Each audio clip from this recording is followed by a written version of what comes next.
पूरे वर्ष में एक दिन ऐसा आता है, मकर राशि में सूर्य प्रवेश करता है तो उसे मकर संक्रांति कहते हैं। महाराज ध्यान दीजिएगा, पूरे वर्ष में एक दिन मकर संक्रांति।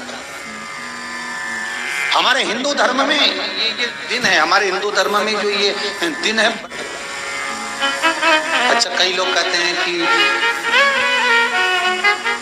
सूर्य की उत्तरायण का क्रम है, ये क्रम है, ये पूजन का क्रम है, तिल्ली के लड्डू का क्रम है, लड्डू बना लो तिल्ली का, इसका क्रम है। पर अगर स्कंद पुराण उठाओ तो स्कंद पुराण में अगर मकर संक्रांति के क्रम को यदि पढ़ोगे तो मालूम पड़ेगा कि पूरे वर्ष में एक दिन ऐसा था जिस दिन भगवान शिव और नारायण ये दोनों, इसलिए आज भी हिंदू धर्म में गुड़ के लड्डू तिल्ली के साथ मिलाते हैं। क्यों? उसका कारण कि शंकर और नारायण ये दोनों एक ही दिन, एक ही पल गंगा का स्नान करने के लिए एक भगवान शिव। देखिए इतना कितना हमारे हिंदू धर्म में एक एक तिथि का, एक एक बार का एक एक महत्व है, उसको समझिए।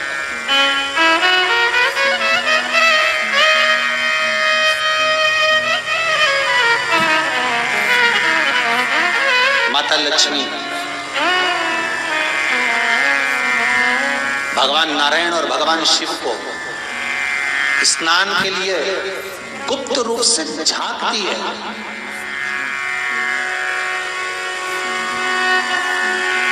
तो भगवान विष्णु ने तिरछी दृष्टि में माता लक्ष्मी को देखा, तिरछी दृष्टि। तो माता लक्ष्मी को देखकर भगवान विष्णु शिव जी को देखे तो शंकर भगवान ने कहा, नारायण हमने देख लिया, महारानी लक्ष्मी झांक रही, हमने वर दे दिया है कि लक्ष्मी का एक नाम गुप्त लक्ष्मी रहेगा, कि छुपी रहेगी। और आज मकर संक्रांति के दिन नारायण और शिव का दर्शन इस लक्ष्मी ने करा है। पर जो गुप्त लक्ष्मी का दान दे देगा उसके घर में कभी कोई बड़ी बीमारी प्रवेश नहीं करेगी। कैंसर जैसा रोग, किडनी और लीवर का रोग नहीं हो सकता। आज भी नियम है कि मकर संक्रांति के दिन एक लड्डू बनाया जाता है गुड़ और तिल्ली का, उसमें 1 का सिक्का, 2 का सिक्का या कोई लक्ष्मी उसमें फंसा दी जाती है और लड्डू को पैक कर कर किसी मंदिर में दान दे दिया जाता है। उसको कहते हैं गुप्त लक्ष्मी, जिससे घर में कोई बड़ी बीमारी प्रवेश नहीं। वो केवल मकर संक्रांति को ही होता है। मकर संक्रांति का जो दिवस है वो कोई साधारण नहीं। आप लोग दान करते हो मकर संक्रांति में? कितनी चीजें दान करते हो? और सुहागन माताओं को देते हो ना? क्या देते, कितने देते हो? 13, 14 कितने हैं? 14। कौन से पुराण में लिखा है कि 14 चीज देना चाहिए? अरे बोलते जाओ जरा जल्दी जल्दी, बड़ी मुश्किल से तो पकड़ाई में आते हो तुम शिवरी नारायण वालों। 14 चीजें दान देना है। किस पुराण में लिखा है? कोई तुमसे पूछ सकता है तो महाराज आप कह सकते हो अग्नि पुराण में वर्णन आता है। कौन से पुराण में लिखा है? अग्नि पुराण में लिखा। देवऋषि नारद भगवान विष्णु के पास जाकर पूछते हैं, नारायण कृपा करिए। भगवान विष्णु ने पूछा क्या बात है, बोलिए देवऋषि नारद क्या चाहते, चाहते क्या हो वो बताओ। महाराज हमें इतना सा बता दो, शिव जी के यहां जाते हैं तो पहले उनके द्वारपाल से पूछना पड़ता है अंदर जाने के लिए। ब्रह्मा जी के यहाँ जाते हैं तो ब्रह्मा जी के द्वारपाल से पूछना पड़ता है। इंद्र के यहाँ जाते हैं तो इंद्र के द्वारपाल से पूछना पड़ता है। हम जितनी भी जगह जाते हैं तो कोई ना कोई द्वारपाल से हमें पूछना पड़ता है अंदर जाने के। भगवान देवऋषि नारद कह रहे हैं नारायण से कुछ ऐसी कृपा कर दो कि हमें किसी से आज्ञा लेना ही नहीं पड़े। भगवान विष्णु तो उनकी बात को बस थोड़ा सा सुने और अंदर चले गए। नारद जी को लगा हमारा तो कोई जवाब ही नहीं दिया। नारद जी वहीं पर टिक गए, खड़े रहे, नाम जाप करते। विष्णु वापिस आए और देवऋषि नारद से कहा एक काम करो, जब सूर्य मकर में प्रवेश करते हुए उत्तरायण की ओर जावे, उस घड़ी उस पल में देवऋषि नारद तुम 14 बार भगवान के नाम का, शिव नाम का दान दे दीजिए। भगवान नारायण के नाम का, राम नाम का, कृष्ण नाम का दान दे दीजिए। अब देखो यहां पर यह नहीं लिखा कि प्लास्टिक का डब्बा दो, समझ लेना जी हो अच्छे से, कि लोगों ने दान को कितना भ्रष्ट कर दिया वो बताया जा रहा है। अग्नि पुराण में यह नहीं लिखा कि तुम प्लास्टिक की चाय की चन्नी दो 14, बाल्टी दो 14, या प्लास्टिक का डब्बा दो 14 है। यहां पर यह नहीं लिखा है कुछ भी हो। यहां क्या लिखा अग्नि पुराण में कि मकर संक्रांति के दिन जब सूर्य उत्तरायण भाव में प्रवेश करे, मकर में जावे, उस समय पर देवऋषि नारद तुम्हारे मुख से अगर 14 बार भगवान के नाम का दान 14 जीवों को दे आओगे तो किसी भी देवता के पास जाओगे, तुम्हें परमिशन की जरूरत नहीं पड़ेगी, तुम डायरेक्ट प्रवेश कर जाओगे, डायरेक्ट। अब तुमको अगर वैकुंठ में डायरेक्ट प्रवेश करना हो तो बिना पूछे, तो उसके लिए कहा ही मकर संक्रांति पे दान दो। तो किस चीज का दान देना है हमारा? प्लास्टिक का डब्बा नहीं, बाल्टी नहीं, चन्नी नहीं, किस चीज का दान? तो कहा अगर देवर्षि नारद आप दान दे रहे हो तो 14 नाम का दान दीजिए, 14 जीवों को नाम का दान दे दो, भगवान के नाम का भजन करो। और अगर संसार के लोग दान दे तो किस चीज का? तो के अन्न से बड़ा कोई दान, अन्न से बड़ा कोई दान। अच्छा, कई लोग कहते हैं कि सूर्य के उत्तरायण का क्रम है, ये क्रम है, ये पूजन का क्रम है, तिल्ली के लड्डू का क्रम है, लड्डू बना लो तिल्ली का, इसका क्रम है। पर अगर स्कंद पुराण उठाओ तो स्कंद पुराण में अगर मकर संक्रांति के क्रम को यदि पढ़ोगे तो मालूम पड़ेगा कि पूरे वर्ष में एक दिन ऐसा था जिस दिन भगवान शिव और नारायण ये दोनों, इसलिए आज भी हिंदू धर्म में गुड़ के लड्डू तिल्ली के साथ मिलाते हैं। क्यों? उसका कारण कि शंकर और नारायण ये दोनों एक ही दिन, एक ही पल गंगा का स्नान करने के लिए एक फिर भगवान शिव। देखिए कितना कितना हमारे हिंदू धर्म में एक एक तिथि का, एक एक बार का एक एक महत्व है, उसको समझिए। माता लक्ष्मी भगवान नारायण और भगवान शिव को स्नान के लिए गुप्त रूप से झांकती है, तो भगवान विष्णु ने तिरछी दृष्टि में माता लक्ष्मी को देखा, तिरछी दृष्टि। तो माता लक्ष्मी को देखकर भगवान विष्णु शिव जी को देखे तो शंकर भगवान ने कहा, नारायण हमने देख लिया महारानी लक्ष्मी झांक रही है, हमने वर दे दिया कि लक्ष्मी का एक नाम गुप्त लक्ष्मी रहेगा, ये छुपी रहेगी। और आज मकर संक्रांति के दिन नारायण और शिव का दर्शन इस लक्ष्मी ने करा है। पर जो गुप्त लक्ष्मी का दान दे देगा उसके घर में कभी कोई बड़ी बीमारी प्रवेश नहीं करेगी। कैंसर जैसा रोग, किडनी और लीवर का रोग नहीं हो सकता। आज भी नियम है कि मकर संक्रांति के दिन एक लड्डू बनाया जाता है गुड़ और तिल्ली का, उसमें 1 का सिक्का, 2 का सिक्का या कोई लक्ष्मी उसमें फंसा दी जाती है और लड्डू को पैक कर कर किसी मंदिर में दान दे दिया जाता है। उसको कहते हैं गुप्त लक्ष्मी, जिससे घर में कोई बड़ी बीमारी प्रवेश नहीं, वो केवल मकर संक्रांति को ही होता है। कहते हैं मकर संक्रांति है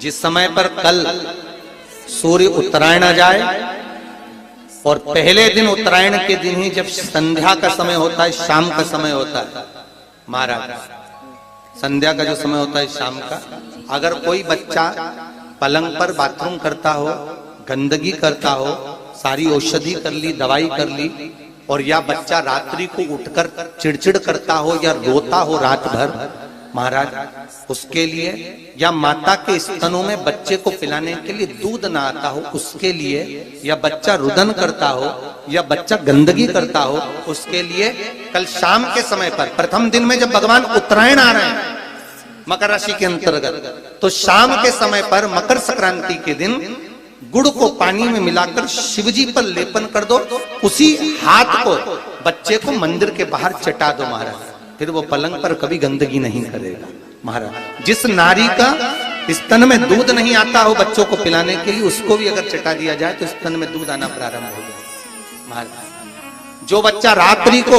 रोता हो, जाग जाता हो, उसको भी अगर वो हाथ चटा दिया जाए तो वो काम करता है महाराज। ये कल के दिन करके देखना, बाद में बताना जरूर हो।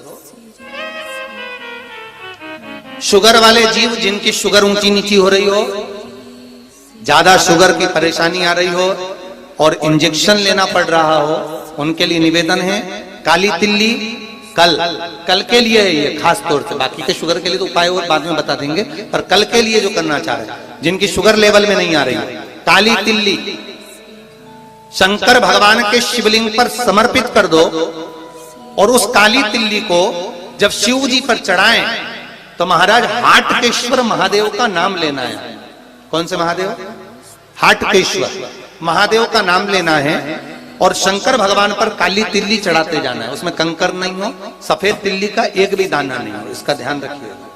उस काली तिल्ली को चढ़ा दीजिए, हाटकेश्वर महादेव का स्मरण कर कर, किसी को जल ना चढ़ाने देना उस समय पर जब आप शंकर जी को चढ़ाएं, और भगवान शंकर की हाटकेश्वर महादेव का स्मरण कर कर 108 रुद्राक्ष से मनके से माला जप लो। वहीं शंकर चढ़ी रहने ना तिल्ली, उसी तिल्ली को वापिस कटोरी में उठाकर लिया, 3 दिन तक लगातार उसको थोड़ा थोड़ा कर कर सुबह के समय खाली पेट खाइए, शुगर लेवल पर आ जाएगी महाराज। आपकी शुगर हाई ऊंची नीची नहीं जाएगी।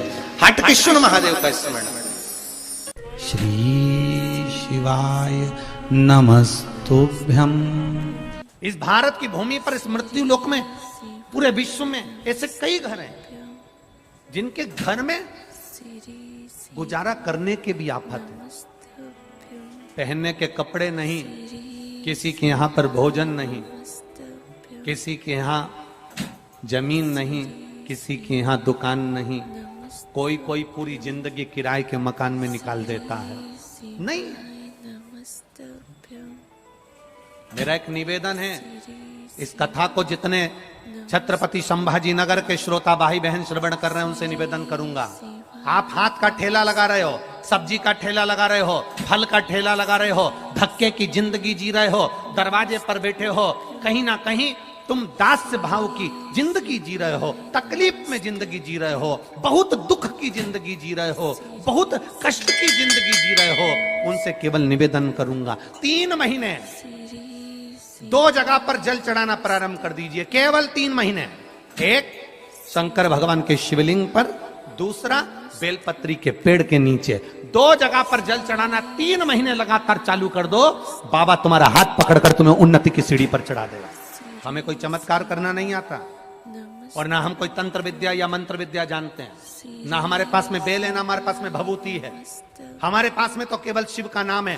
आप श्री शिवाय नमस्तुभ्यम बोलो, ओम नमः शिवाय बोलो, नमः शिवाय बोलो, चाहे महामृत्युंजय मंत्र बोलो, उसका स्मरण करते करते भगवान शंकर के शिवलिंग पर जल, और उसी पात्र में जो जल तुमने शंकर जी को चढ़ाया है उसमें से बचा हुआ थोड़ा सा जल बेलपत्री के पेड़ के नीचे चढ़ाना प्रारंभ कर दो। अलग से बेलपत्री के पेड़ के नीचे चढ़ाने के लिए अलग से लोटा भर के जल जरूरत नहीं पड़ेगी। जो तुमने शिव जी को जल चढ़ाया, जो तुमने देवाधिदेव महादेव को जल चढ़ाया, बस उसी पात्र का जल शंकर जी को चढ़ाओ, उसमें से बचा हुआ थोड़ा सा जल बेलपत्री के वृक्ष के नीचे चढ़ाना प्रारंभ करना। कौन सा बेलपत्री का वृक्ष? जिसकी छाया आपके ऊपर आ रही।